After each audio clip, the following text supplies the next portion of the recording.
How can you stop vintage toy plastic yellowing? Imagine opening a box of vintage toys and seeing their original colors faded to a dull yellow. It can be heartbreaking for collectors wanting to restore their treasures. Yellowing in old toy plastics mainly happens because of chemical reactions inside the plastic over time. The most common plastics like acrylonitrile butadiene styrene and polystyrene contain bromine-based flame retardants that react with sunlight, oxygen, and heat. This causes the plastic to change color from white or bright hues to a yellowish tint. Cleaning alone won't fix this because the discoloration is a chemical change, not just dirt or grime on the surface.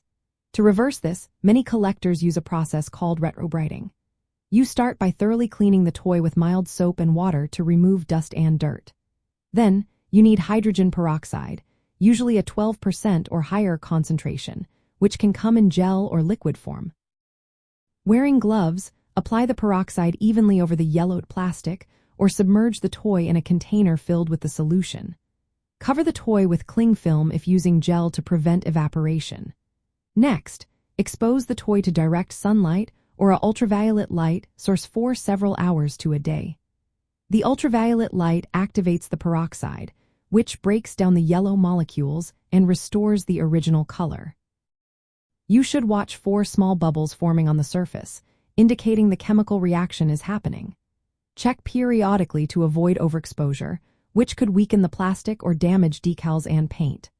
Once the toy reaches the desired whiteness, rinse it thoroughly to remove any residual peroxide. Keep in mind that some decals or paint might be sensitive to peroxide and UV light, so testing a small area first is wise. Also, avoid overtreating because extended exposure can make the plastic brittle or cause other damage. To prevent future yellowing, store vintage toys in cool, dark places away from sunlight, heat, and humidity. Proper storage slows down the chemical reactions that cause discoloration.